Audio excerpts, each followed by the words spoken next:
get it started. Let's go. How are you, mate? Good, very, very good. Thank Down you. from T-Bar. What's going on? You mixed up some dates we were talking before. Oh, well, I was supposed to come down here this weekend to go to the bow stream, take a bow, Yeah. to watch Badger, Cameron. Yeah. Sorry. Yeah, and turns out he was playing last weekend. Yeah. So did you last weekend? Did you see that he was on then and sort of Yeah. go, oh, what do you Yeah, as message soon him as and it- what's going on? I thought it was this weekend. As soon Yeah. as it was announced, I messaged him and I was like, Yeah. I thought you were playing next weekend. He said, Yeah. oh, got changed. Sorry, man. So I wasn't going to come. And then my mate hit me up saying that he needs to get a car from down here. So Yeah. came down here anyway. Yeah. He's Awesome. doing that right now. Yeah, I'm yeah. here. And yeah. Works out well, man. Very Works out well. And how's it up in T-Bar at the moment? What's the world look like in Toowoomba at the moment up there? Freezing cold. Yeah. Windy, freezing, Yeah. foggy, boring. Yeah. Yeah. Because what's going on up there in terms of things open or not open, or what's it? Basically every Venues, clubs, anywhere? Yeah, there's I'd say every bar, every venue's open except the one that I play at, Society. Yeah. Oh, perfect. Yeah, it's real good for me. Yeah. So I'm just still doing nothing on weekends, still Yeah. just cruising. But yeah, we're not open yet. But there are Hopefully some soon. places up there. Yeah, More everywhere. oh, really? Like pubs? What kind of venues? Pubs, bars. There's probably 3 other clubs that are open. Yeah. They're all sitting down there, obviously. Yeah. And Yeah. doing nothing. Yeah. Have you been out to any of them up there and stuff? Going out for a drink or anything? I went out the first weekend that it was all open again. I think it was 3 weeks ago or something like that. We Yeah. had to sit down. And it just wasn't very fun. Yeah. You try to talk to people, the music's too loud. You can't enjoy the music because you Yeah. have to sit down. Yeah. But yeah, it was very boring. Ended up staying out all night somehow. Yeah, it's an interesting dynamic. I think you really have to have a good crew of people with you to do that. Like if you go out with a good crew and you sort of plan to just hang out, then it's it's not as bad. No, it's not as bad. But in saying that, you could also just do that at home. Like when you go out to exactly, you go out to party. Yeah. And you can really just sit at home with your mates, Yeah. not worry about anything. Yeah. Get heaps cheaper drinks. Yeah, that's right. Yeah. Yeah. Yeah, no, it's good. I think a lot of that's been pretty big, and people have sort of realized that too. That's kind of actually pretty you do miss that. Yeah. When you don't have it for a while. Yeah. We've the first couple of months of the whole shutdown and everything, we were pretty strict on who comes over the house and everything. Yeah, yeah. As it eased up though, we've been going weekend after weekend, just people at the house just drinking everything, which has been really fun, really big change from what I'm used to. Liking it more, but I'm pretty much ready to get back. Yeah, that's back into it. It's just that energy, hey, the excitement, the energy's a little bit different. We were talking before the podcast how I said I'd been out to check it out and it was busy early, but it's not the same vibe, in not whatever at all. the main room or the dance floor, wherever your main room is. It's just the energy's different. Very the boring. DJs are actually actively trying to make you not dance, which Yeah. is the exact opposite of What we're paid for. everything Yeah. that you learn to do. So I think it's interesting, and I suppose it's almost a skill people need to learn, kind of thing. Yeah, a new skill. A new skill, Yeah. a new skill. That's they always used to say. One of the managers used to love it if the last tune you play was something a bit more chill, Yeah. just to try and ease Quieten everyone. down. Yeah, yeah. You don't want Everyone's everyone walking out of the club. walking just out of the fucking club, just pumped. just exactly. raging and stuff. So yeah, it's interesting to see what kind of music. I think someone posted about deep house DJs. This is your moment to shine. It's because it's background sort of listening. So yeah, I think Cruise to it. it's gonna be interesting to see what the music is that people are playing out. Yeah. I've only been out a couple of times, and it hasn't really seemed too different to me. Yeah. To what I usually have experienced, but just a little bit you can't play that couple of tunes that sort of just hype everyone right up Absolutely kind of thing. not. Yeah, you got to sort of bring it back to sort of more. I don't know, almost pop, chill. almost like pops, because people need to know the songs because it's they got to chill to the. Yeah. You can't impress them by dropping some mad drop or something from a tune that they don't know. No. Because it doesn't really work. It's Yeah, well, you got to drop a mad chill drop or something, which At the is cool. club we were at, You can do that. that's all they played. They were only playing top 20, Yeah. real throwbacks and stuff. That's all they played. Yeah. But also in saying that, Toowoomba is not Yeah, a what's real EDM. I was going to ask about that. What's it like in a smaller city, you know, like Toowoomba. What's the population up there? How big is Toowoomba these days? Come on. No idea. Oh, you should know this now. But it's like it's big. It's not as small as people like to think it is. We just like to make fun of it. Yeah, I don't blame you. Because it's like, cold. It's freezing. I hate the cold up there. No, like most clubs, they just play like basically, you know, those top 20 like remix house mixes. Yeah. Stuff like that. Yeah. Our club, like we like to we'll start our night off like that. Then as the night gets later, like we'll go like play better music. In my opinion, better music. Like we'll go bass house. Like we might finish with like trap D&B. Like we'll finish with stuff that I personally like playing. Yeah.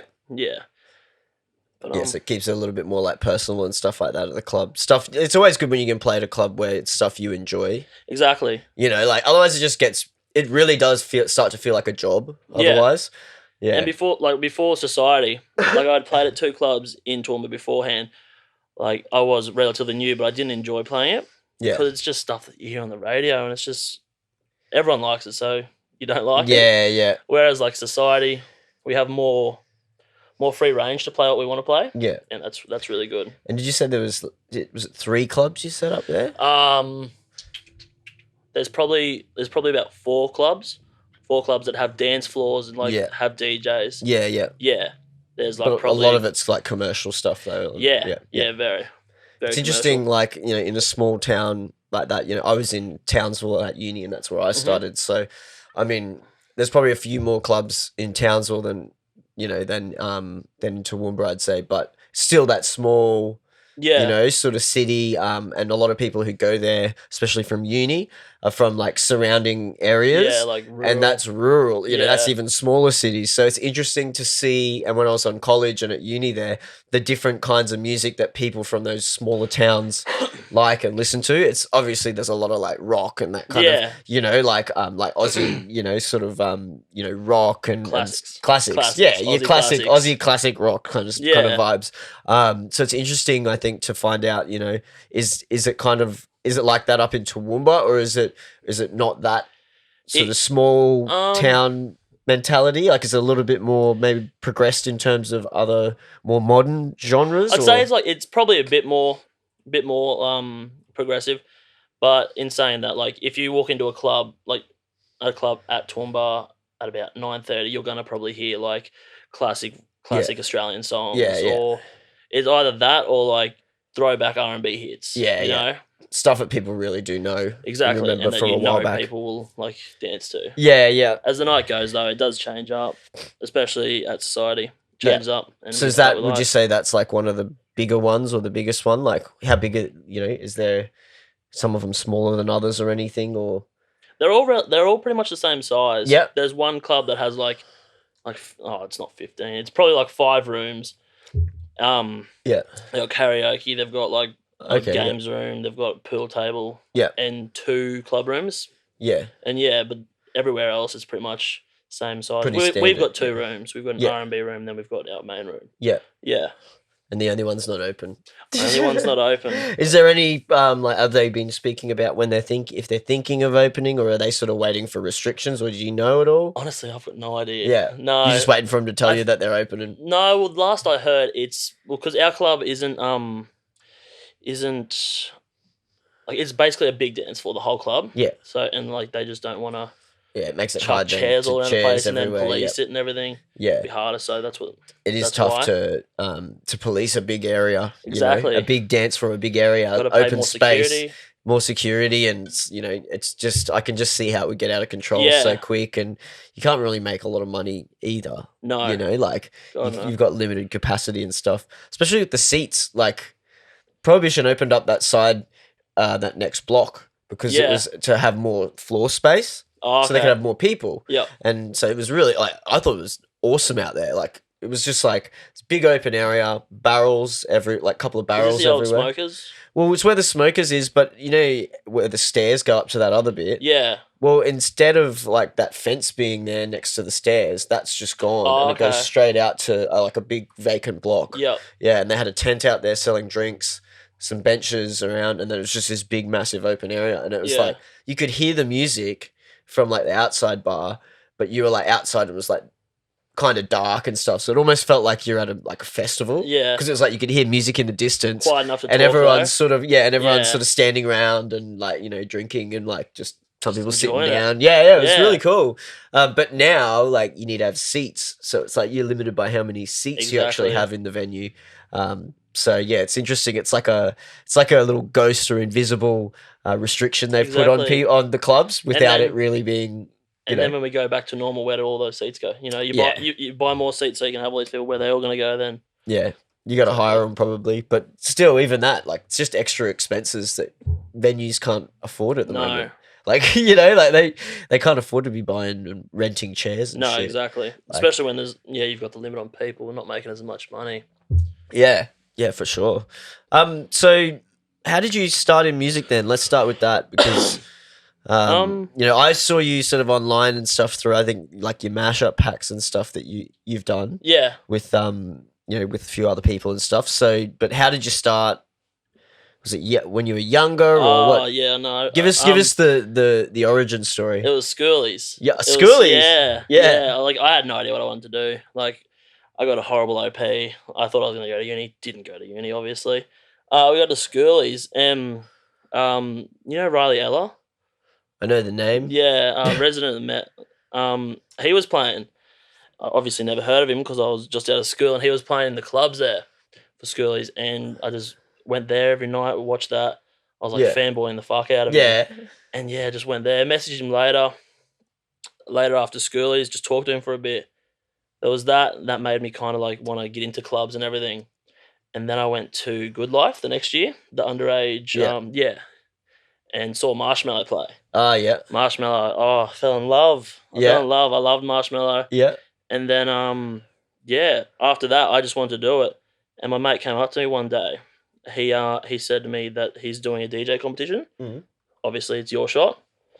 Yep. And so we signed up for that. Mm-hmm. Me and three other friends, we signed up for it. Drove down from Toowoomba, and we got in, all four of us. So yeah, sweet. As solo acts, you weren't duos or 2 solos and 1 duo. Yeah, cool. Yeah, sweet. So I did that. And you did that as a solo thing then? Yeah, cool.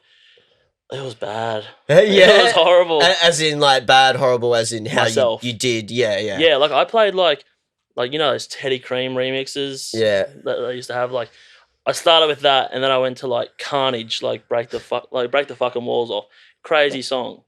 It's just it should not have been. You sort of went from one extreme to the other kind of thing, almost I played a Mozart trap remix. Bad. Yeah, bad. Yeah. Yeah. I regret it because I fucked up that one chance that you have at YourShot. Yeah. But hey, you learn from it. I'm doing okay now. Think about how many only one person wins out of however many. Oh yeah. There are now 150 or 120 or whatever it is. Yeah, that's it's not. Your chances of winning it aren't real high. Oh god. There's lots of people there, so you got to be pretty lucky to win, really. And I mean, it's hard to judge really because it's how do you I know there's so many there's categories and people just try and see as much as they can as judges, but it is tough when everyone's doing such different things. Yeah. And it's if someone stuffs up technically as opposed to maybe does what you did and plays all different, genres of songs that maybe don't work together. It's how do you compare those two? What's more important and stuff. And I know they've got criteria and things that they mark for, which makes it easier, I guess. But yeah, I guess it's just especially in just 20 minutes. Yeah, exactly. 20 minutes is really short. Yeah. But no, I don't think I've ever played a 20-minute set. I've played a couple. Yeah. Yeah, in other competitions. Oh, competitions. Yeah, no, I've played in comps. Yeah. No, paid gigs for 20 minutes. Yeah. No. But you know what I mean? It's sort of I know it is a competition though. Yeah. So, yeah. And then I went to did that. Was feeling sorry for myself. Oh, I can't do this. I'll never do it again. Yeah. And then my mate, who lives with me in Toowoomba, he wanted to play at a club in Toowoomba, so we hit up a club, and we were just going to do it together, just because we were starting out. There was no long term thing for it. Yeah. And then we played at a club there. Played there for 3 months. Just went to another club. Played 3 months. Wasn't very good. And as in the club wasn't good, or you weren't? We weren't. We weren't. Yeah, no, I still didn't know how to phrase. Yeah. I don't know if I wasn't listening in the YourShot class or something, but I couldn't even beat match properly. I don't know how he even got the gigs. Who was your teacher? Oh, I think it's Nick Galea. Is that how you say his last name? Yeah, I know Nick. Yeah, Nick Galea, yeah. Yeah, we had him. I think that was his last year in YourShot. Maybe the year after. I don't know what he's doing. I know he's still around Brizzy and that, but Is he playing? He's got. He played at Sub Roaster the other week, I think. Oh, okay. With Taglo and friends when Taglo had his night, but I think he does more like production stuff and teaching and that now. So yeah. Oh, okay. But yeah, he's still around. I actually need to talk to Nick. That'd be good to have him on the show. Yeah, I've been meaning to. I think we've spoken about it. That's someone who's coming up. Gotcha, we have spoken about it in the past, so we're going to organise that one, for sure. But yeah, so you just started playing like some clubs and stuff. Yeah, it was really bad. Then I got to like he moved to Brisbane here, so we just didn't do it anymore. Yeah, he's producing now and everything. He's really good. And then I got a trial at Society where I play now. Sorry. And then I showed up 15 minutes late. I didn't have music sorted. What? How come? Still so rookie. What? How come? Because I thought because I'd really never been to the club at an early time, and I was opening obviously, and I thought I'll just play the R&B songs that I've got on my USB. They were all shit quality. They were they weren't good. It wasn't good, and I played horribly. I got really nervous because I was like the club that I wanted to play at. Got nervous, and then they didn't have me back for a while. I did lights, and then I got to play at a club in Warwick. I'd say a bar in Warwick. Yeah. Where I learned how to mix R&B top 40 hits. Which actually helps a lot. Yeah. When you're opening a night. Did that. Did Lights of Society for a while, and then I did that for 6 months. And I said to him I want to work here. I want to be a DJ though, so I'm going to have to quit because I don't want to be here unless I'm playing. Yeah. And they took that. They were fine with that.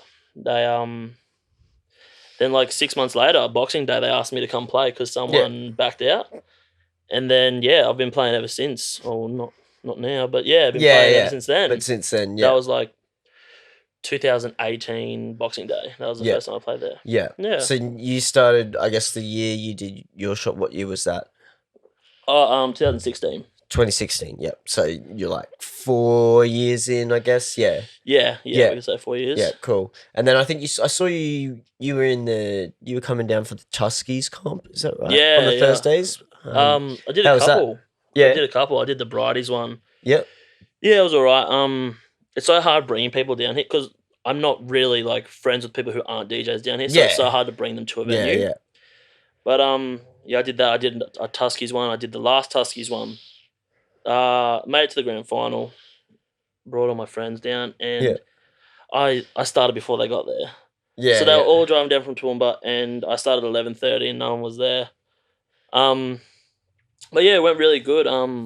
I ended up coming second. Oh, yeah, it was so really close. cool. Runner up. That's still good. Yeah, it was That's really awesome. good. Spoke to Frizy after, and he said that he'll put me on the Stockies roster. Oh yeah. So that's cool. That's always been a big big goal of mine to try and get into Stockies without living in Brisbane. Yeah. Yeah. And put me on that. Yeah, cool. And then COVID hit. Yeah. So I haven't even played there yet. Now no one's playing it at Stockies at the moment. Yeah.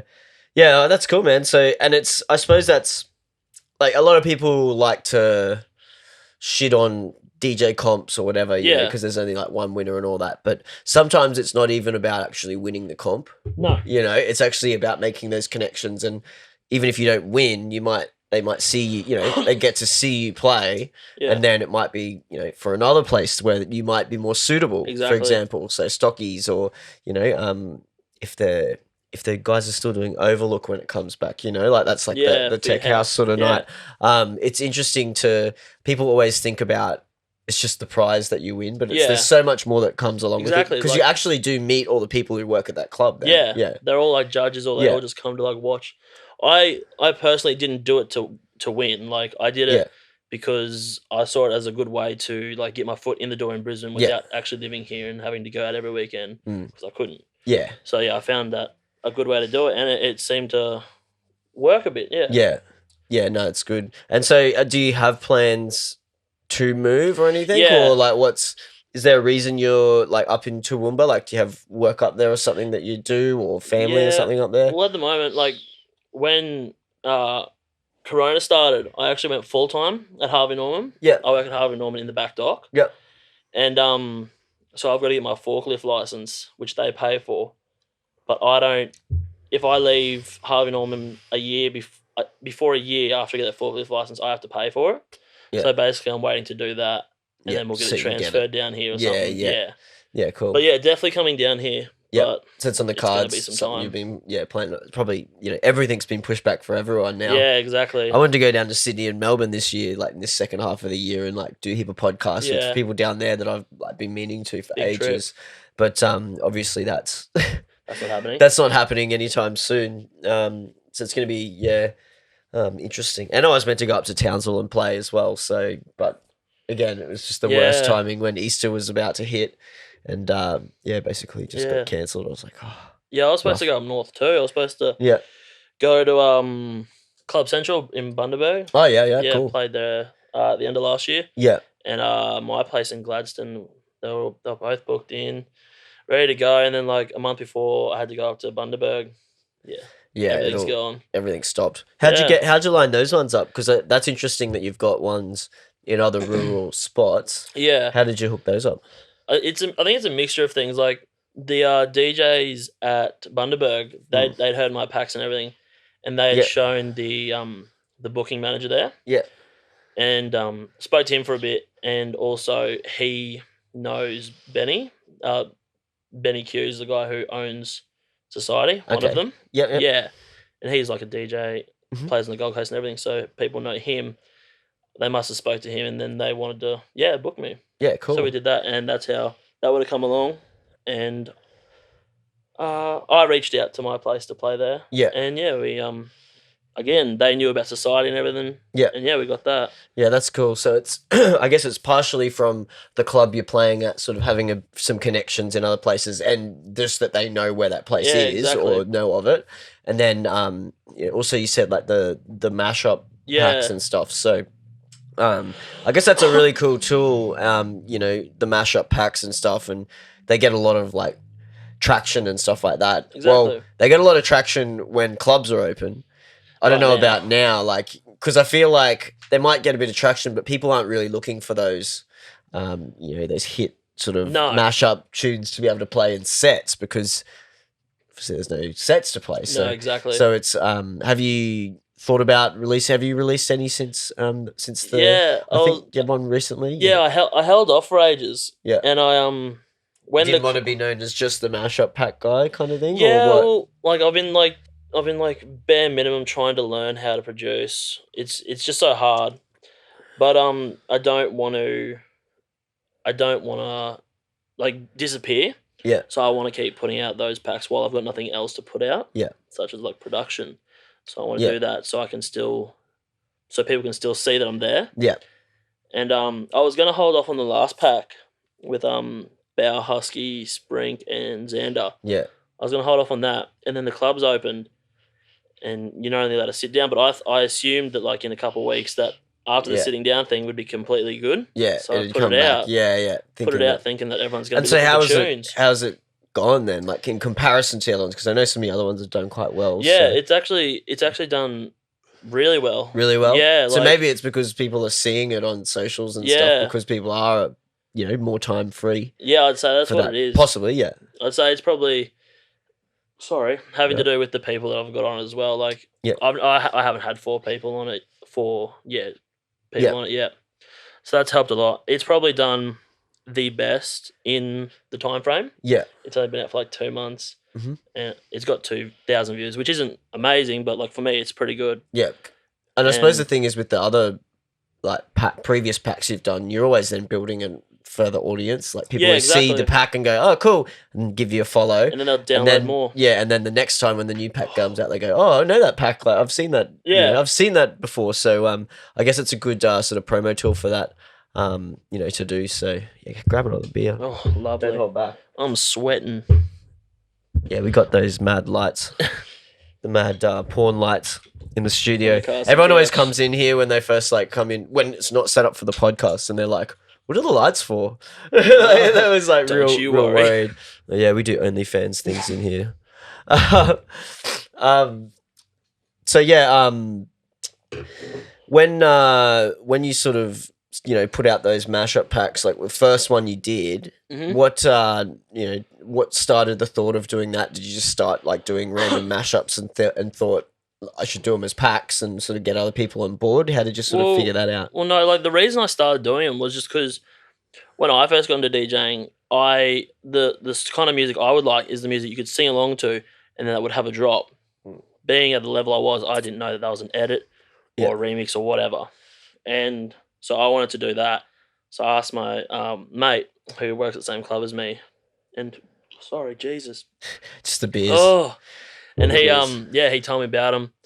He showed me a couple, and then he helped me make them. Yeah, cool. And then every edit for like the first 2 packs, I'd send to him saying, "How does this sound?" He'd give me like little options to do to it, and that's why I want to do it. And I still just love having a sing along song or something going into like a drop. Yeah, any genre, house, trap, D&B, anything. It kind of helps it be a bit more familiar for some people too, like to help them maybe understand it a bit more, like especially when you're so new.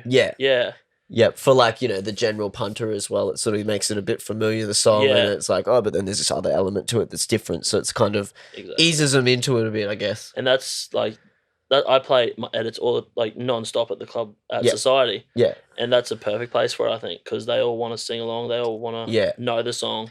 Yeah. And then, 30 seconds in those later, smaller commercial sort of spots, And then 30 seconds later, you got a nice little drop. Yeah, that's it. Yeah. Yeah, so like how often do you come down to Brisbane then? Like, is it only when you've got stuff that you're organising in that, or is it kind of a regular thing? Or it's not really that regular. Like, no. Now, it's probably more regular now than it was when the clubs were open, because I was every weekend, every Friday, Saturday, I was too busy to come down. Yeah. But at the moment, it's probably been more now. Yeah. Just come down, see people. Just to see people. It's interesting. Like, you're coming down and nothing's open, but it's just to see people. Yeah. But I suppose that's, like you said, it's because you're not having to work. You can get down. Yeah. Well, like when we played on the Take a Bow stream. Yeah. The week before that, just came down just to see the boys.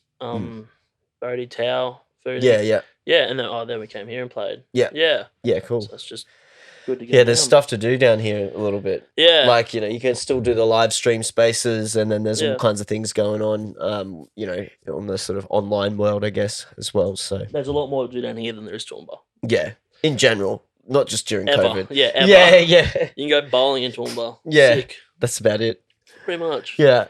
I always remember I went to Toowoomba when I was young. I used to do gymnastics, and I was like 13, and we had the state championships in Toowoomba. Yeah. And it was like in like June, July. So it was like the coldest. And so we're wearing like leotards with freezing. like short, like skin tight. And the gym, like where it wasn't heated.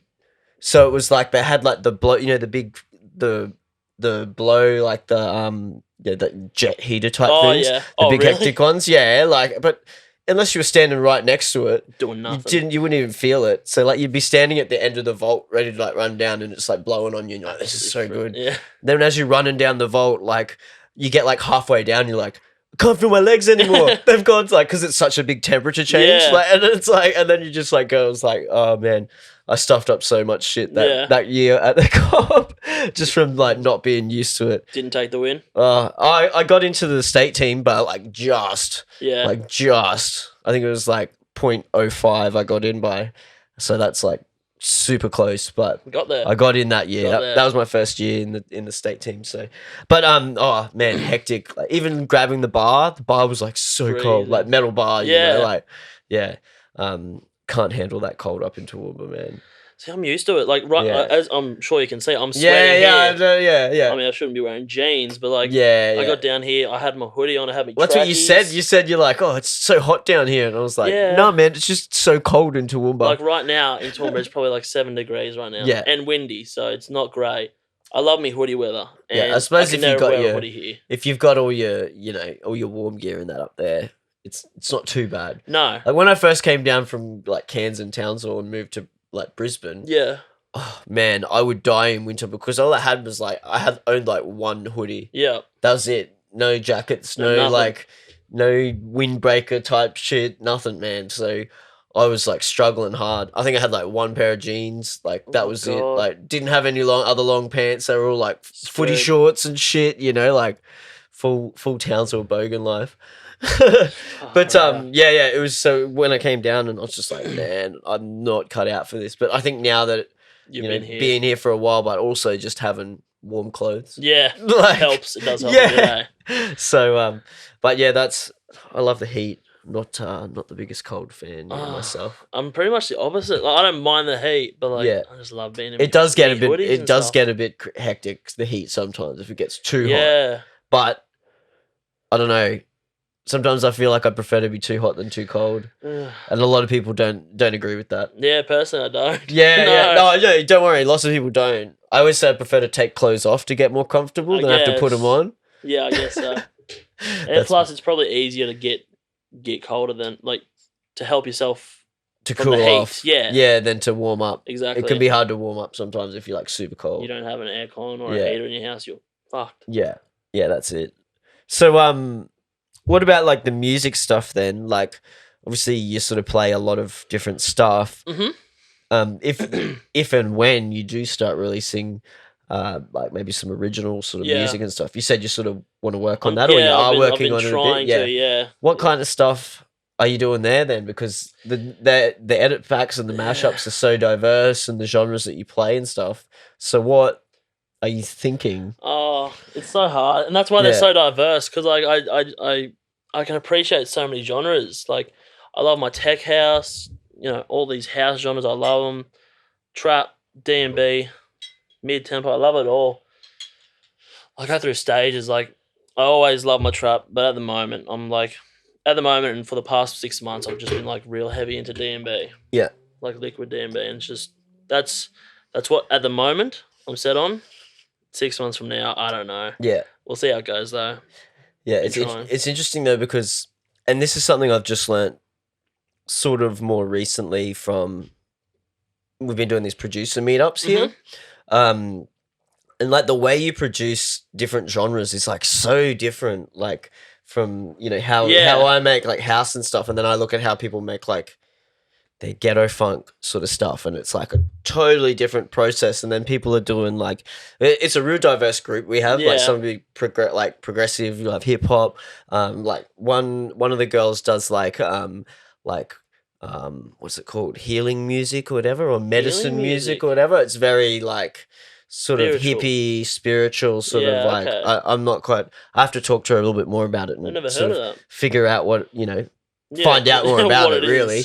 But then, you know, and it's even like I just started making Ben, as in Knob Twister, was saying, Hope was saying, oh, you should make something heavy, man. You should try and make a heavy tune. Like this was at the Bowcast thing, on the final one, and I was like, oh yeah, man, like I used to make breakbeat and stuff. He's like, oh, you should make like something like heavy. He's like, make a drum and bass tune. I was like, yeah, I could do that. Like, and so I started like working on it. Yeah, and like it's interesting working on drum and like it's just interesting trying to do the different genre. Like I'm used to doing breaks and stuff because I used to do breakbeat. Yeah, but it's very different at 170, 165. Like just the way, I don't know. There's some certain things, and I've like done it, and it's like.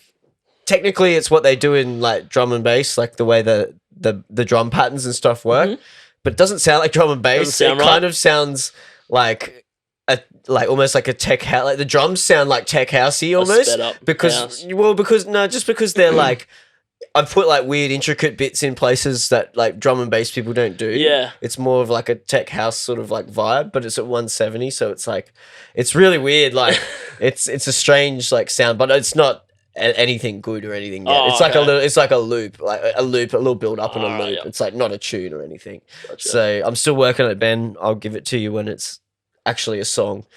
I'm keen to hear that. So he challenged us to do that. Yeah, it's got some alright bits, but it's got some really bad bits too. So, but as it always is. But so what stuff have you? Are you on Ableton? Is that what you use? Yeah. That's because obviously that would be so much easier to do the Mashup packs on. 100%. With acapellas and all that kind of stuff. Exactly. Do do you try and use acapellas and get them, or do you sort of use more in edits? Yeah, in edits, or do you try just get the originals, or what? I use it all. Bit Like of I'll both, try yeah. and get I'll try and get the acapellas as often as possible.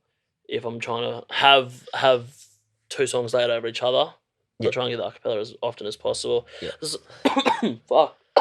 Oh, sometimes this doesn't work though. Yeah, So you gotta either just not make the edit or try and make do without yeah, absolutely fucking speakers and shit. Yeah. Yeah. And so how many edits in the last pack? Because I know like some of the packs that you put out were like massive, like huge numbers of mashups. Well, like I didn't work. Like I only worked like 3 days a week, so I'd have heaps of spare time. Yeah. But like, well, in saying that, the last pack also did have like 50 something edits in it. Yeah. Yeah, I just like making them. Yeah. Had a lot of spare time when I was making them. Still making some, but don't have as much time. So Yeah, and how many does generally the people who jump on the packs? How many do they sort of? I'll ask them to put in 3 to 5 most of the time. Yeah. So yeah, it'll be 3 to 5 really. Yeah. And so then I suppose almost like half of the mashups are your own ones then. Yeah, well, because you said what was we had 4 people. Yeah, so they had about 20. Yeah, so over half of them are ones you made. Yeah. Yeah, exactly. Yeah, cool. No, I've honestly I had a look like a couple months ago. I had around 400 edits that I just made.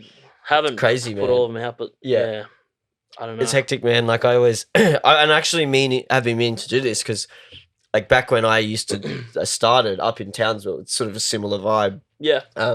Mashups are huge. So I used to do and practice these like sort of live mashups, or just doubles basically, but like ones that worked really well with vocals and stuff in them. Mm-hmm. And so I've got all these ones that I used to do live, and I'd recorded some live. So I've got like rough versions of them, but like they're, because I was like, still pretty new. The EQing and everything's all pretty like rough because it's all just on, on the decks.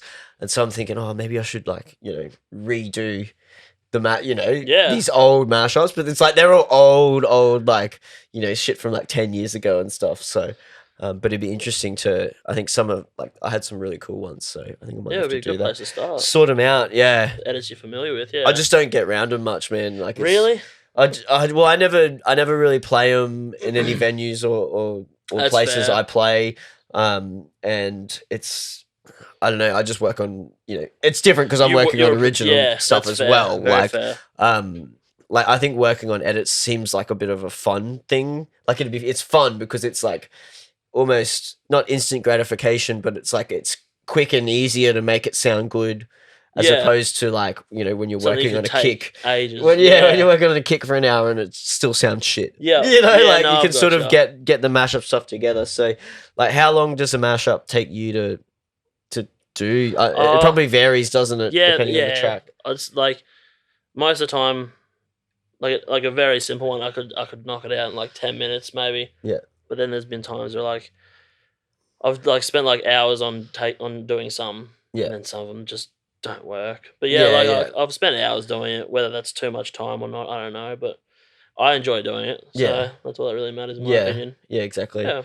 And so like, do you have any like rituals around production or doing your mashups that you do to get yourself in a good headspace, or do you just sort of do it whenever you come up with an idea? And you think, those tunes, and then you go and do it straight away. Exactly. Like I'll be in the car. Yeah. And I'll hear a song that I either haven't heard before or that is really old or forgotten about, and I'll sometimes just think straight away that would go really well with this other song. Yeah. I'll write down my notes. I've got like a whole thing of notes full of songs. And then I'll just do that. Other times when I've got literally nothing to do in the house, not so much anymore, but like I'll just go through my songs and try and put some together. Yeah.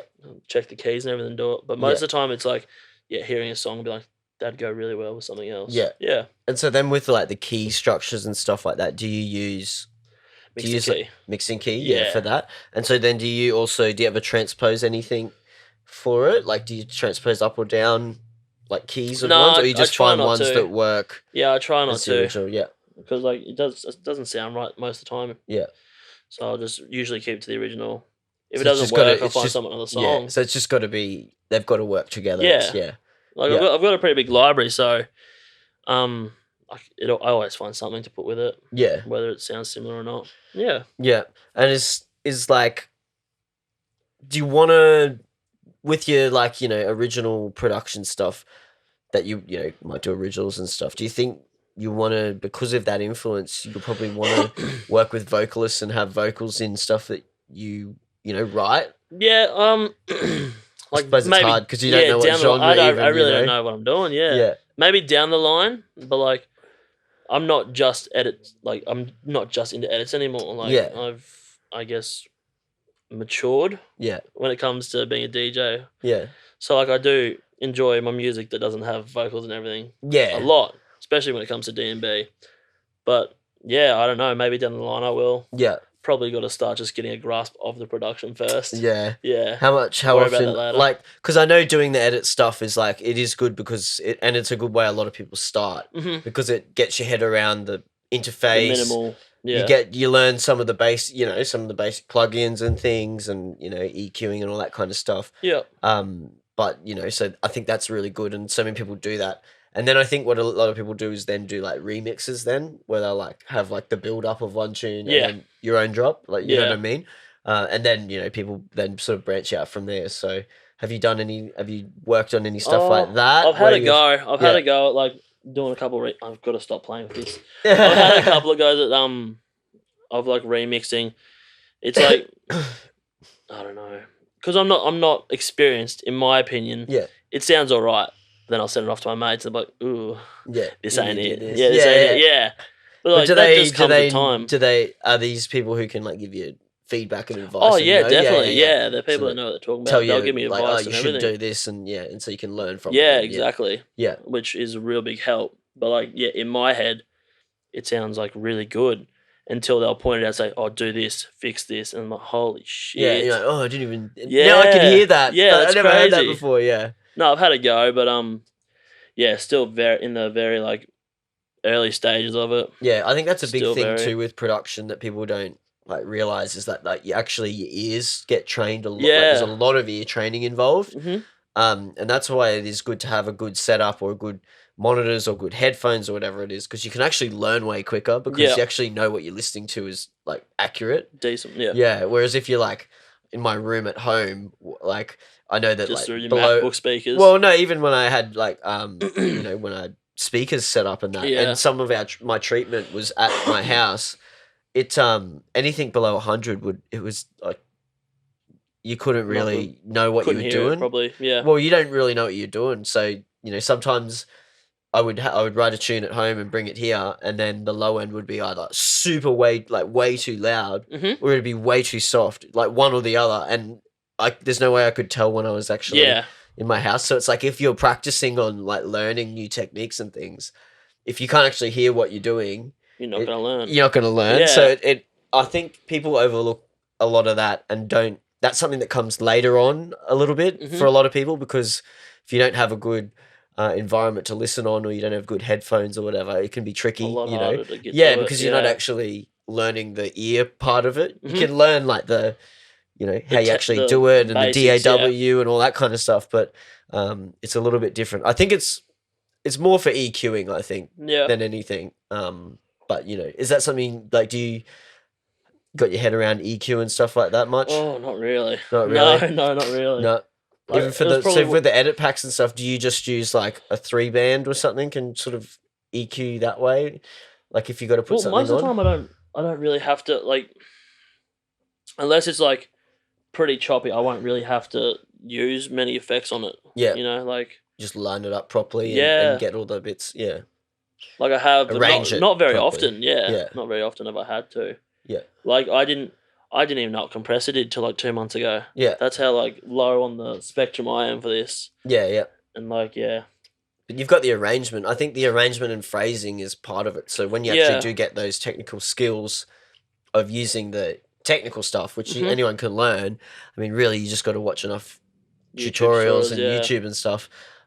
You'll probably have, I think what you'll find is that you'll have a better grasp of arrangement, phrasing, like how to write things, just because you've had to line up so many songs and actually make arrangements that work. I got you. So I think that's one really big benefit from that is you sort of understand a bit more of that stuff. Well, I definitely know more than when I started. Yeah. But exactly. Yeah. That has helped a lot, but yeah.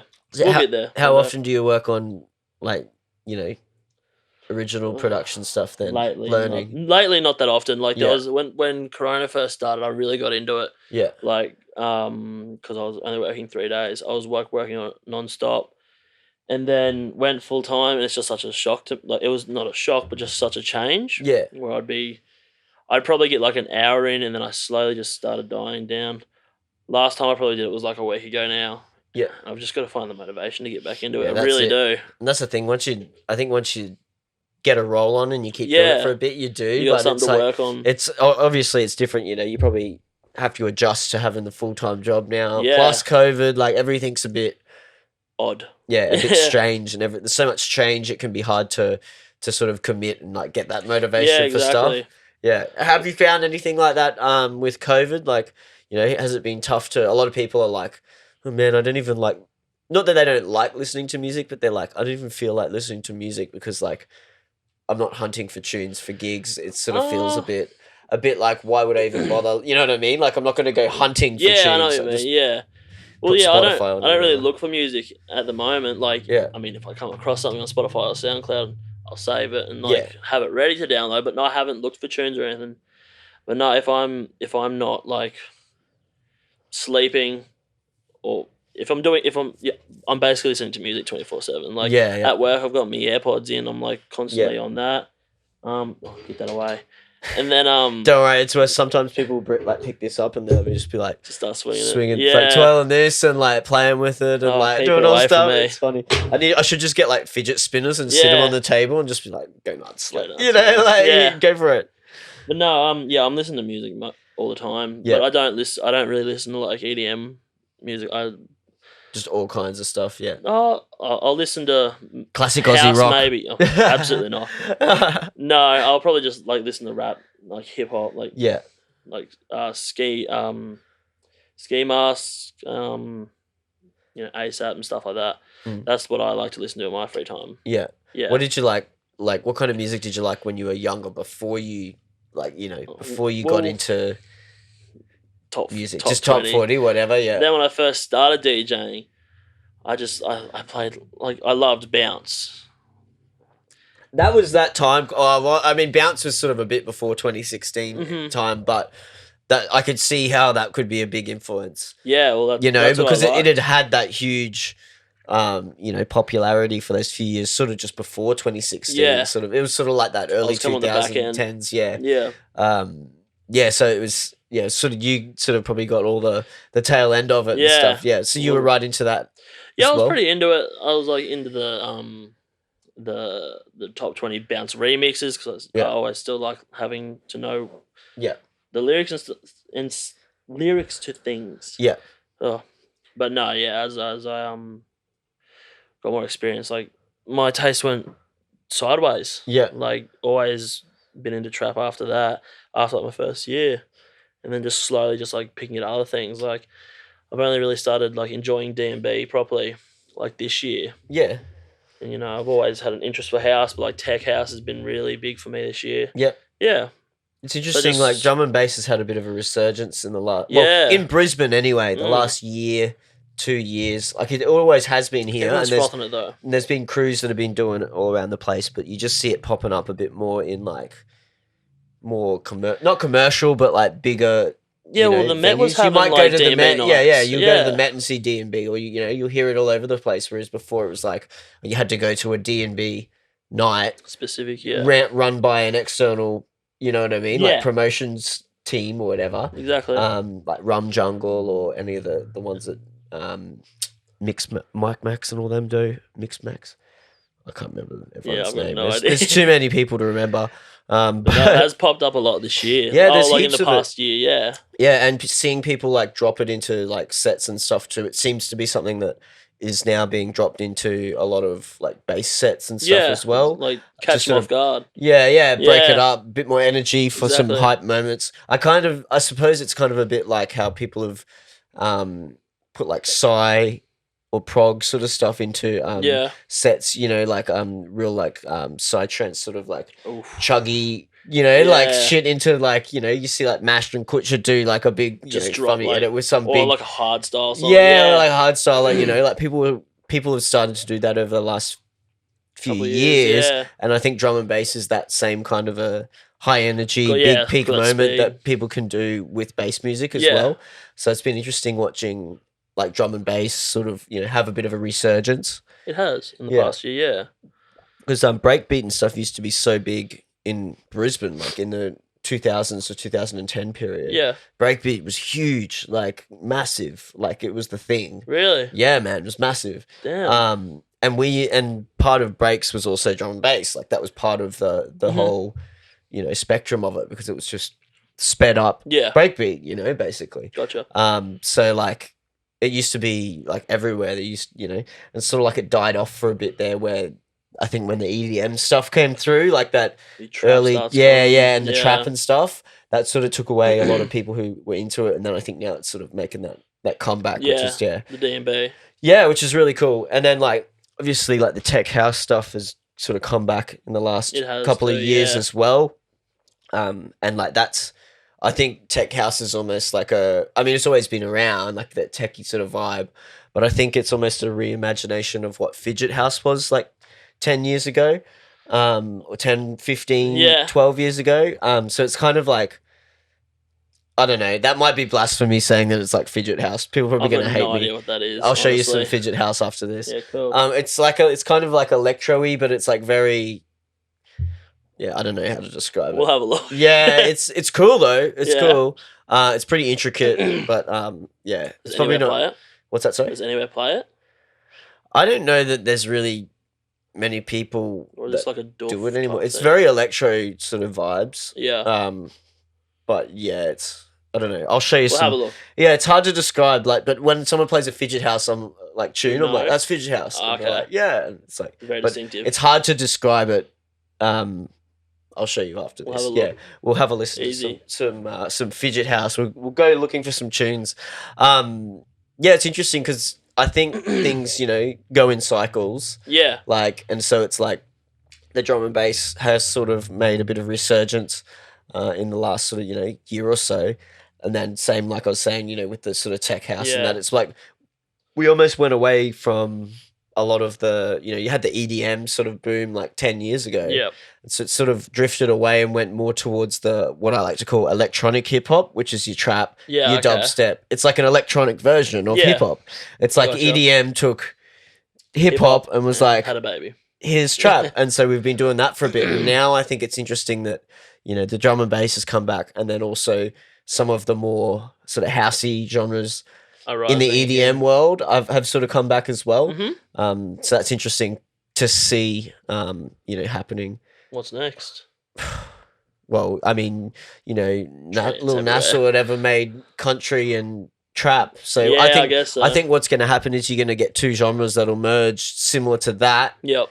Or like I said, EDM and hip hop merged. Yeah. What's the next one? You know, I think it's going to be, and that's what you see now. It's like when you ask people, what's that song? What genre is it? And you're like, I don't even know. It's got like a bit of everything. Bit of this in it. It's got a bit of this. House. It's got a bit of this, like, you know, elements. So I think that's what's happening is things are blending now over the years. Like now I don't know that necessarily there's going to be too many new genres that are totally different to anything else. Mm-hmm. I think it's going to be like blending of genres, and it's like, you know, that's like have you heard, what's it called?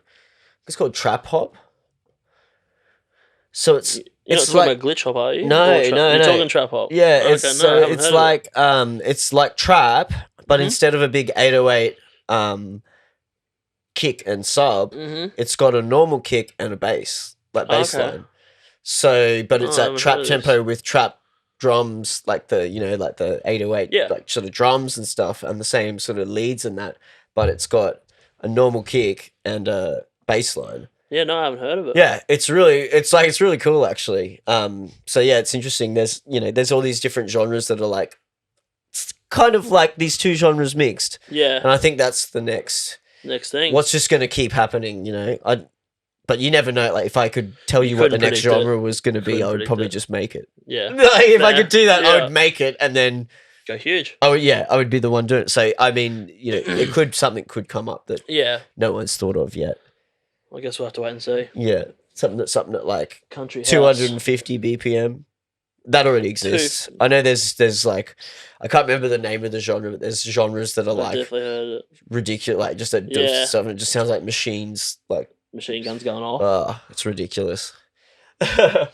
So what else do you get up to in your time, man? What apart from the edit packs, mashups, and searching for music? Honestly, you got anything else you do, or it's just life? I basically just work. Yeah. Music. If anything, it's just play PlayStation. Bit of PS. Bit of PS. What kind of gamer are you? What kind of games do you like? I'm the basic bitch gamer. I just play Call of Duty. That's all. Yeah, you any good at it though? Oh, look, I'm pretty decent. Yeah. I don't play Warzone, I just play multiplayer.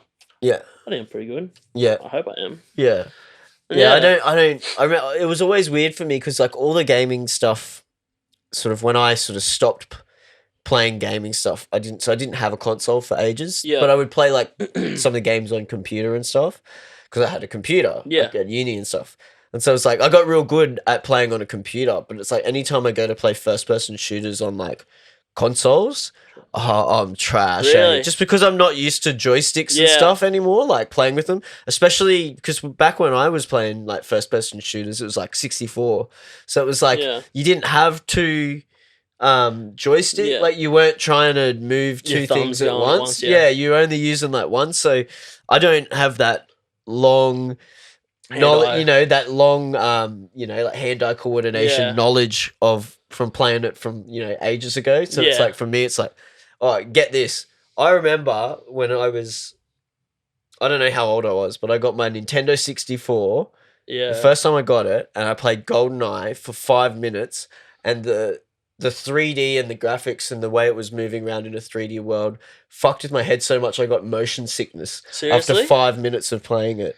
Jesus. Yeah, because there really hadn't been games like that before, like where you were moving around in a 3D environment. It was all like Mario, where it's like 2D and stuff like that. Very basic. So like I remember like that was crazy, man. Like I remember I didn't know what it was. Imagine going to something like that we've got now, though. Like VR. Starting on something like that. Yeah. Oh, go on VR. Yeah.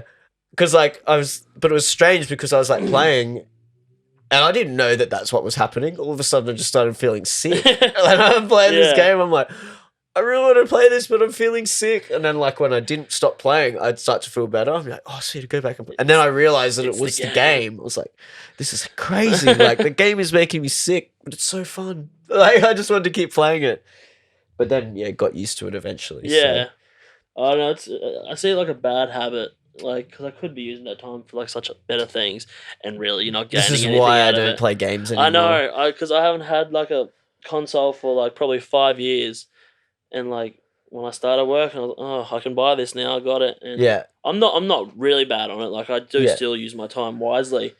But I could use so much more time on music and stuff if I didn't have that. Yeah. But also, I feel like you need to have that time where you can wind down, have your free time. See, it's a balance, I reckon. I'm like the opposite with games like that because it's like I know that I love games. Like RPG games too, where you like sort of progress and you can make your character better and stuff like that.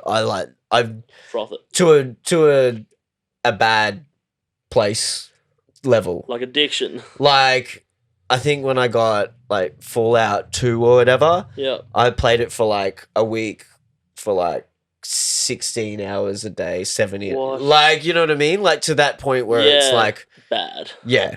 To the point where it's like all the main missions that you go and do are super easy because you've literally done every side mission to upgrade your dude. Yeah. So he's just like a boss. So you just like walk through just destroying people like Yeah, to that point. Get a console. That's why. That's why I know that though. Yeah, that's fair. And everyone's like, "Oh, you should play this game." I'm like, "Nah, man. I can't. Like, I can't do it. I can't do Not it. For my future. I'll get too addicted and I won't do anything else." Like, that's very fair. Yeah. So That's why I don't do games anymore, because I know that I would do and don't get me wrong, I fucking love them. But that's why I can't do them. But it's good. I think it's good to know that and figure that out. Yeah, rather than go into it and ruin everything. Go full into it. Yeah.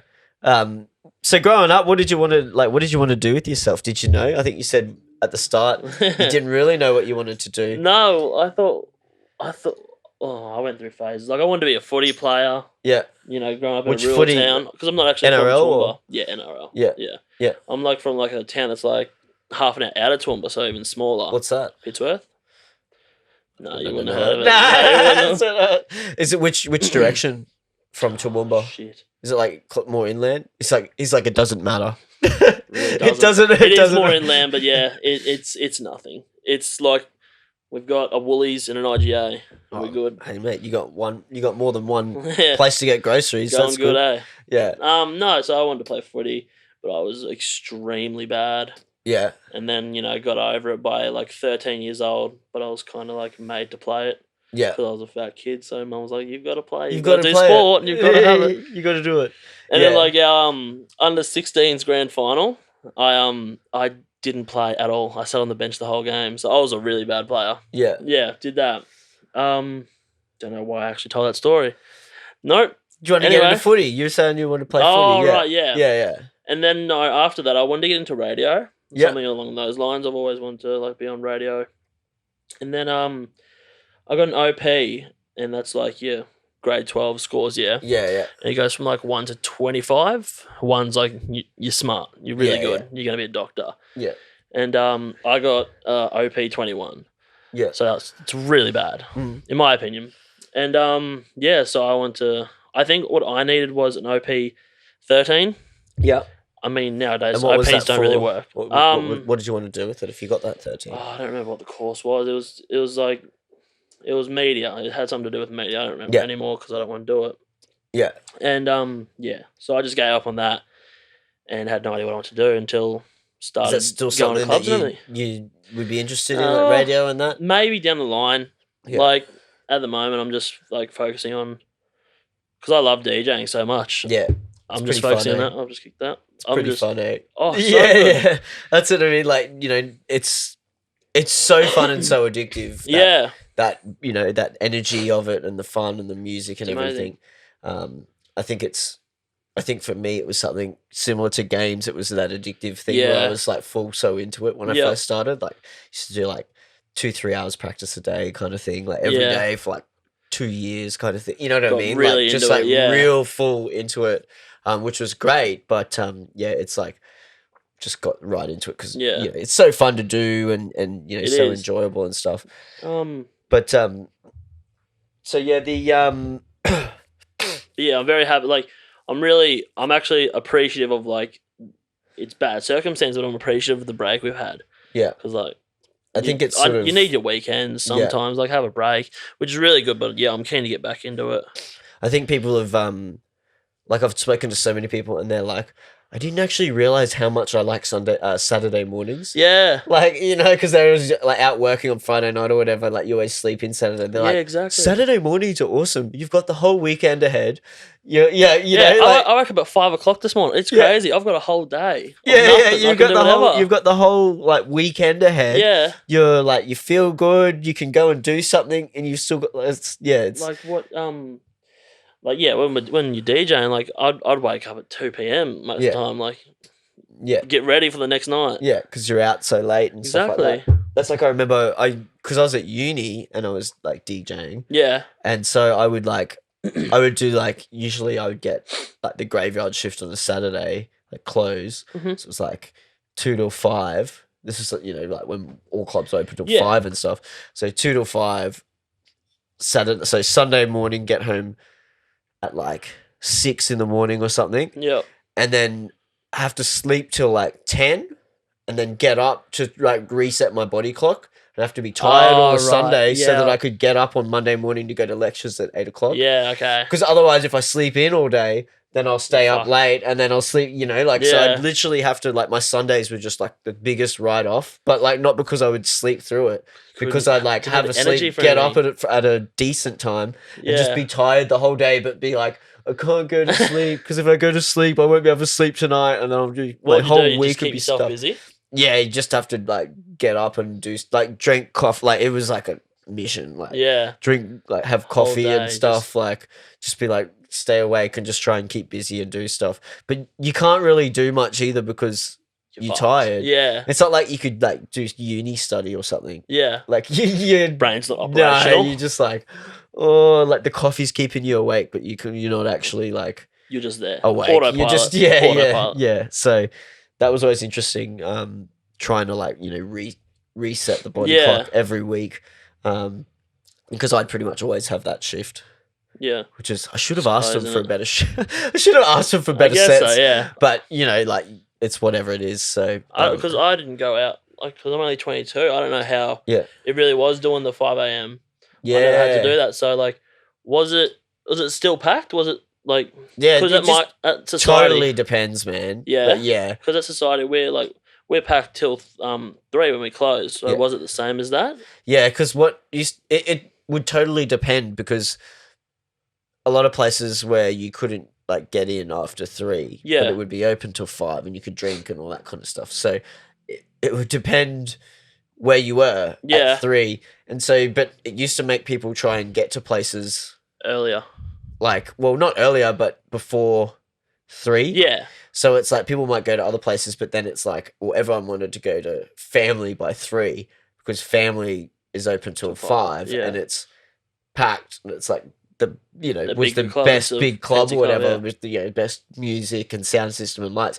So people would, drink till 1 o'clock, 2 o'clock at other places, and then try and get there. But then there'd be like massive line to get in and stuff. So some people would miss out on that. But it was like it would just depend, man. It would fluctuate and vary. But like some of the best memories I have of like the 5 a.m. sort of things is like at Sub Rosa now, which is Capulet.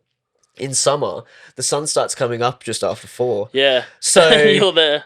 Literally, sun shining in your eyes. At the club, and it's like daylight, like morning, but such a different feeling because it's not like afternoon daylight where everyone's just been just started drinking. Yeah. It's like morning where everyone's been drinking like for like 12 hours almost. Yeah. And it's like, so everyone's loose as, it's packed, everyone's like smashed. All the regulars pull sunnies out of their pockets because they know. Prepared. Yeah, because they know.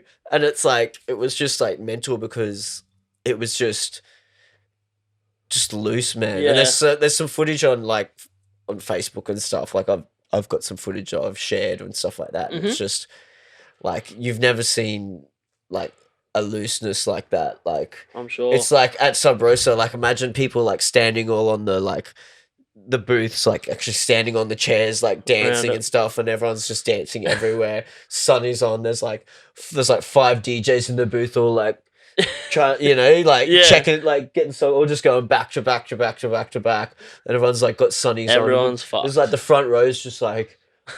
You know what I mean? Like everyone's just loose as because you've been drinking for so long, and then it's like it's almost when you put the sunnies on, you feel like you're like it's like a not a shield. Disguise, but like a shield. Yeah. You feel like I'm in here, they're out there, like I'm safe. No one can see me. No one can see me. Yeah. So I think it was interesting. It's an interesting dynamic that daylight, but the morning daylight when everyone's like full, like super smashed. Mm-hmm. As opposed to, you have day parties and stuff like at Capulet, Sub Rosa and that. Where you start in the day. Yeah, you start in the day. So it's, you sort of like, it's casual and sort of that. Yeah. It's not like a packed club with people just like, smashed or doing whatever they've been doing all night. So it was interesting dynamics, like, the 5 a.m. thing. And then you'd have like some clubs like Family where like you'd be in there like, and it'd slowly die down till 5. Yeah. You still have a big like number of people, and then when you go outside, you're like, oh fuck, like it's literally daytime. Yeah. And it was such a like trip because it's like so dark in there, like you got no idea. No idea. And then you go and as soon as you walk out that door, you're just like, holy shit. Nah? Yeah, go for it. Yeah, go for it. We might have a break in a minute and we can grab some more. Yeah, so. cool, man. But yeah, it was just such a trip, man. Like, because it's totally dark and you've just been the whole night like dark and that, and then you like walk outside and it's daylight and you're like, oh, that's right, the world exists. Yeah, I never really got to experience that. And you're like, oh man, life. I've got to work in 24 hours. Yeah, like, oh man, whose house are we going to? Like, we gotta sort this out. Yeah, it's it was interesting, like that experience. And I mean, like you still do get a little bit of that with like, you know, when the Met was doing some of their 5 a.m. and you still can do those. Yeah. Those however many ones you get to do, the 5 a.m. ones. It's just different when it was every week. Yeah. I don't like, and then people like aren't like it's not a usual thing anymore, so people aren't adjusted to it. You know, so people don't know how to do it. And see, that's the interesting thing, I think, that when all these like licensing things changed, it's like the reason people used to like go out by like 11 or 11:30 was because it was open till 5. I had so much time. There's heaps of time. Yeah. Like, so whereas now it's like, you know, if a place closes at 3, or a lot of places do, it's like, well, you go out at 11:30, it's not much time anymore. Whereas like it's almost like you need people to come in earlier now, but people just haven't. They don't. No, they don't. So it's interesting there, and I think it's really sort of shown with a lot of clubs that have closed. Yeah. You know what I mean? And then also the drink restrictions, you know, that it was like no shots and no 12, none after this. So it was like, you know, so many places you know, shut because of that, I think. Can't afford it. Well, it's just tough, man, when there's all these regulations just keep coming in. Like, if you can't make the money you used to make, like literally, like you think about, it might only sound like 2 hours that they're losing. But that's when you're spending the money you probably shouldn't be spending. Yeah, exactly. Drunk. But those 2 hours, so that's like Friday, and so just say it's Friday, Saturday, that's 4 hours. Yeah. But a club's only open like 2-3 nights a week. Yeah. You know, like a lot of the big clubs. So it's like, it sounds like not much, 4 hours. That could be a quarter of their actual opening that's hours. heaps, man. Like people, and I think that's a huge like amount of time for them to like lose money. And if you're going to stay open after that time, essentially you're just losing money the whole time 100%. Because you're paying all your staff and everything, but you're not selling anything. Allowed to sell anything. So I think it's interesting to see how people have tried to combat it, but it's, what do you do, man? Why did they change the laws to that? It was all to do with like violence, like drunk violence in like people getting king hit and stuff like that, which, you know, is definitely like not good, but it's like it's not as prevalent as it was made out to be. Yeah. I would go out not every weekend, but so many weekends. I never saw anyone get king hit ever when I was out. I've never seen anyone. You know, that's just my experience, and maybe and I'm sure it does happen. But it's like, I've never seen it happen. And you've been going out for how long? And I've been going out for like 10 years. Exactly. You know, so it's like, well, more than 10 years, but let's just say 10 years. But you know, so it was interesting when that all came in. I think that's why the clubs and a lot of people had such a backlash for it. It's because it was.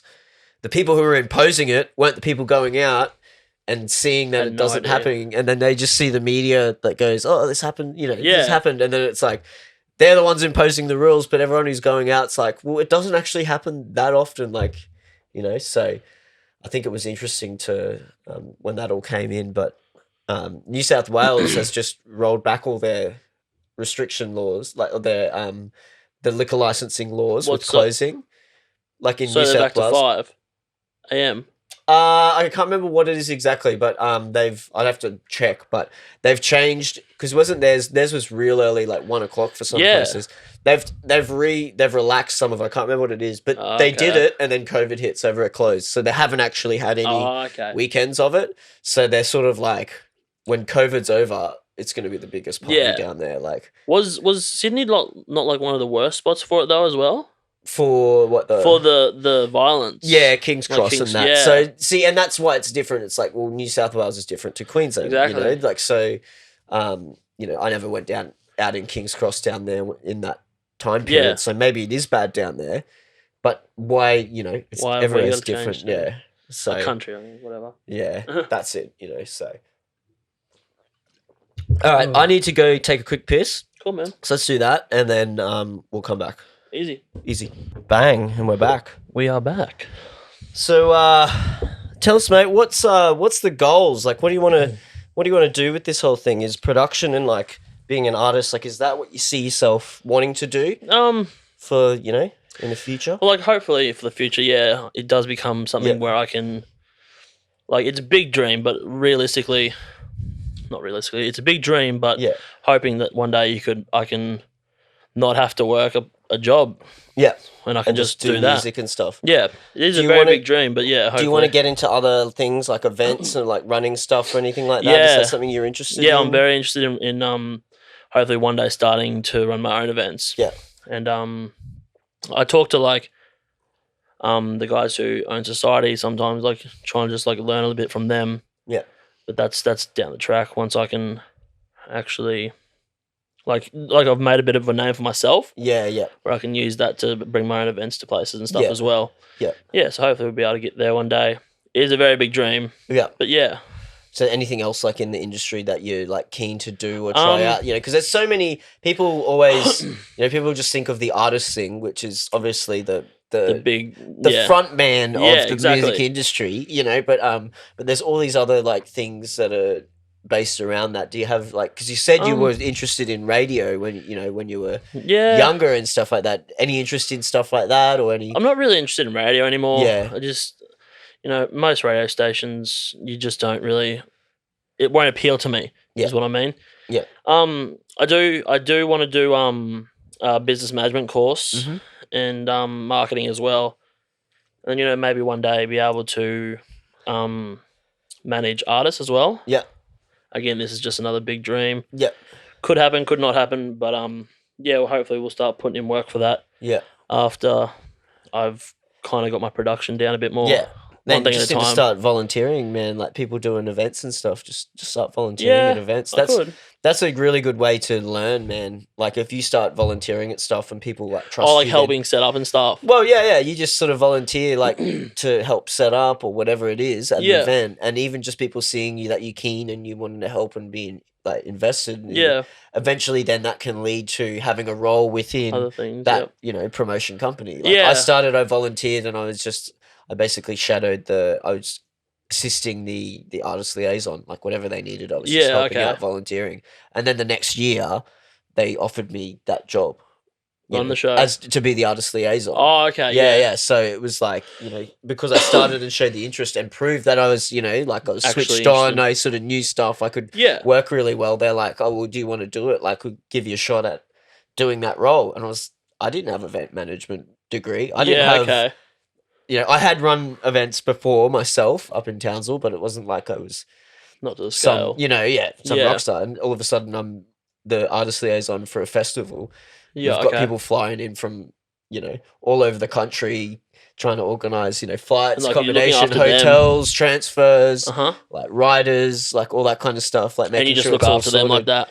Yeah, and you just basically you just look after all the artists, make sure their flights that you basically, as an artist liaison, you just basically make sure they get their flight to the city, they get to the hotel, they get to the gig. When they're at the gig, anything they need, they get it, and then you get them home.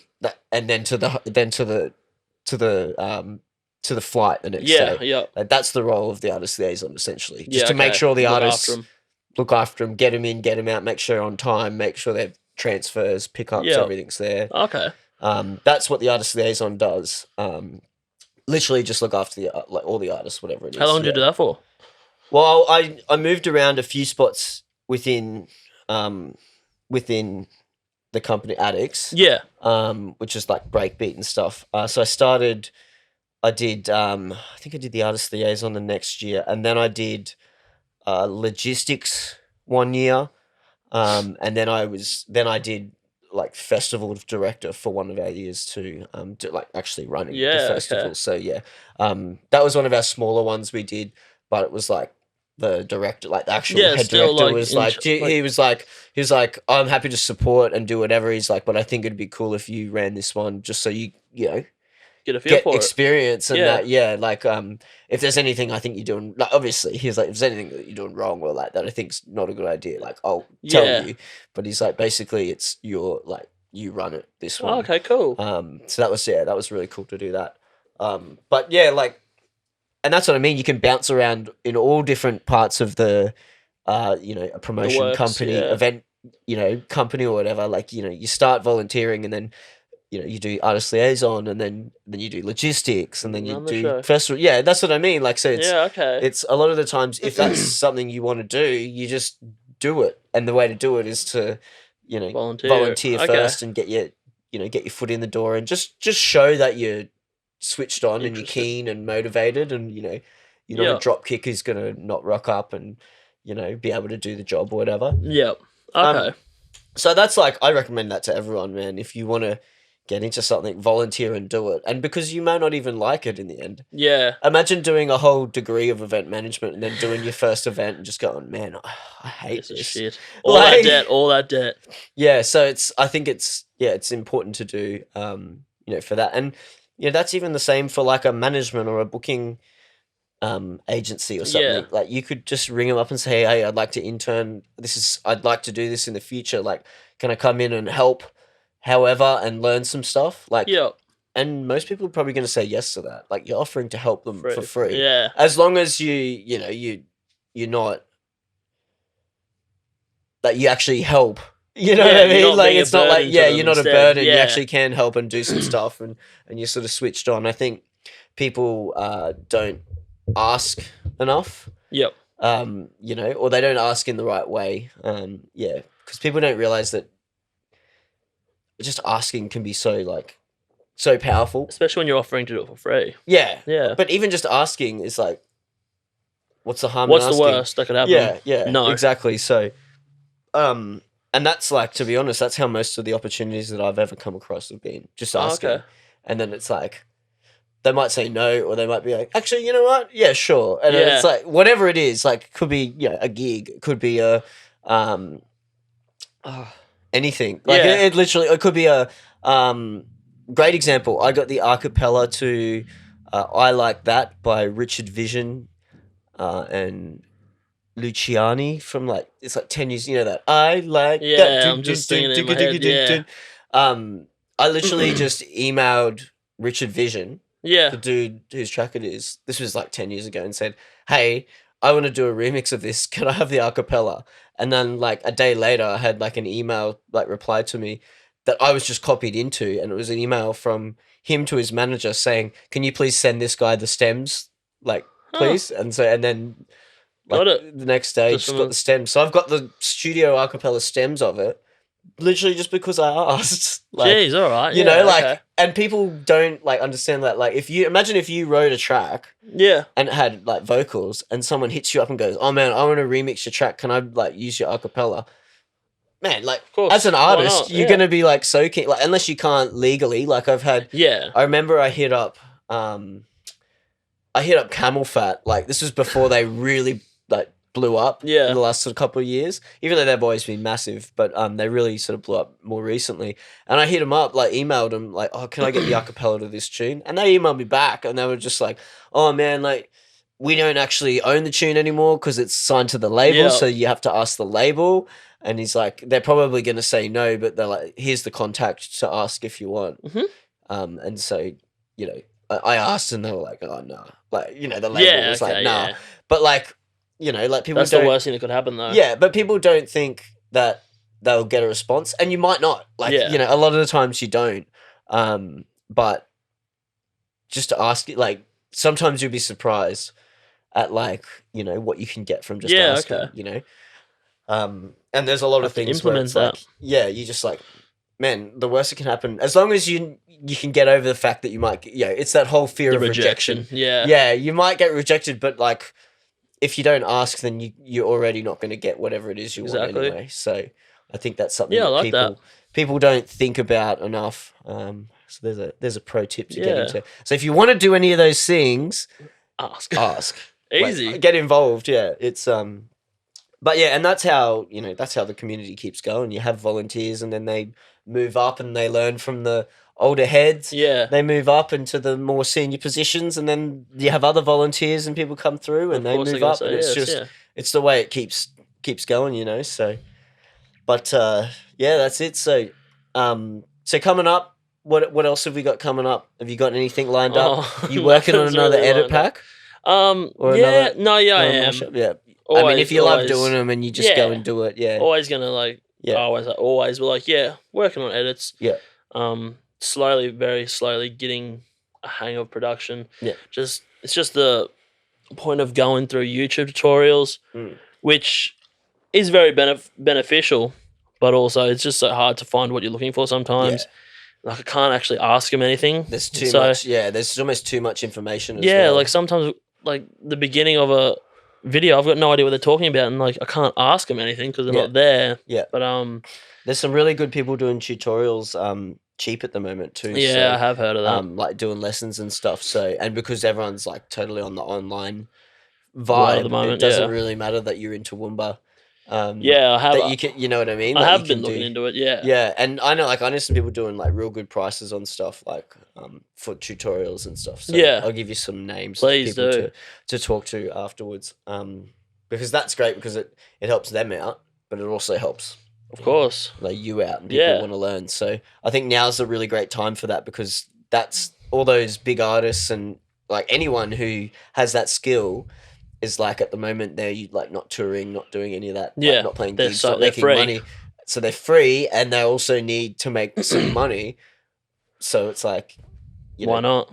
Perfect time. Yeah. So it's the perfect time right now to like try and learn off people in the industry who are doing that kind of stuff. And like when we are back to normal, like you're not going to have that as much of an opportunity because they are going to be that busy. Yeah, they'll be busy again. Yeah, because there's always people out there who can teach you, but it's like if you want to learn off people who artists who are doing big stuff, you can actually you can do that now because they've got the time to do that. Yeah. So yeah, it's definitely so when's the first let's hold yourself accountable. When's the first original going to be done? Original. What's the date? He's like, what's the date? Oh, Tuesday. Nah. Yeah, Tuesday. yeah. No, original. Look. Do you have any goals for like when you might want to have something? I've got a goal. Like my first original, whether it be trash or whatever, I just want to have my first original. Might not put it out, but like I want to have that done by the end of the year. Yeah. I'm pretty hard on myself when it comes to actually making stuff, which is a good thing I find, but probably won't release it or anything. Oh, that's that's a goal. Like make something and finish it and go. That's finished. That song. Yeah, may not be that not good, great, but it's finished. Yeah, because finishing music's a total another kettle of fish. Yeah, we'll talk to you about that once you get right into it. Okay. Because it's that like it. You just get so interested in starting new tunes and stuff, and because you're always getting like way better, it's like you start a new tune, you're like, this tune sounds way better than the last one. I don't want to finish go and finish that last 10%. I'm going to keep working on this because this is way better, and then like you start another little idea like just a little bit later and you're like, no, I don't want to finish that one because this one's way better, like because you always make those leaps. So it's interesting to see what people sort of how they go with production and sort of, how the mindset of it is so interesting that, doesn't really, there's no tutorials on there's not many tutorials on mindset, like how to like sit down and actually and everyone's get different into too. The mood. Yeah. So but no, we'll set I don't know what I'm checking the date again. Yeah, we'll set a goal like end of the year, original and a remix, end of the year. Cool. We'll give it a red hot crack. I'll be waiting for it then. All right. Pressure's on. Yeah. So where can we find you online and that then? Like, what's your social handles? What's the best place to find you? Best place is probably Instagram. Yeah. That's it's Will Mind. Facebook is just Will Mind. It's all one word, right? No, they're two words. No, 2 words. Yeah. So Will Mind. Mind. And what about on Instagram? Is it all one word? It's all one word, yeah. Okay, it's Will Mind. And then SoundCloud, it's just Will Mind as well. 2 words. Cool. Yeah, pretty easy. Pretty simple words. Easy. Yeah, man. Awesome, man. Well, thanks for coming in for a chat. Thanks for having me. It'll be awesome to hopefully see you at Stockies if, when things come back, if that happens. When we get back. Who knows what it's going to be like, man. You might have like the some of like the absolutely best DJs in Brisbane playing at Stockies because the Met's not open. Exactly. You know what I mean? Yeah. Like you might have Noy, Jordan Burns, and all that. You know, Could like be crazy. just like every week, kind of. You don't know what of course not. what the layout's going to look like. So it's so hard to tell what's going to try happen. and figure it out. Yeah. But, look forward to seeing you play sometime soon. Of course. Man. I haven't seen you play yet, so I'm gonna have to see you play whenever. Hopefully soon. Next. So awesome, man. Thanks for having me. Cheers. Thanks for coming down. Have a good one.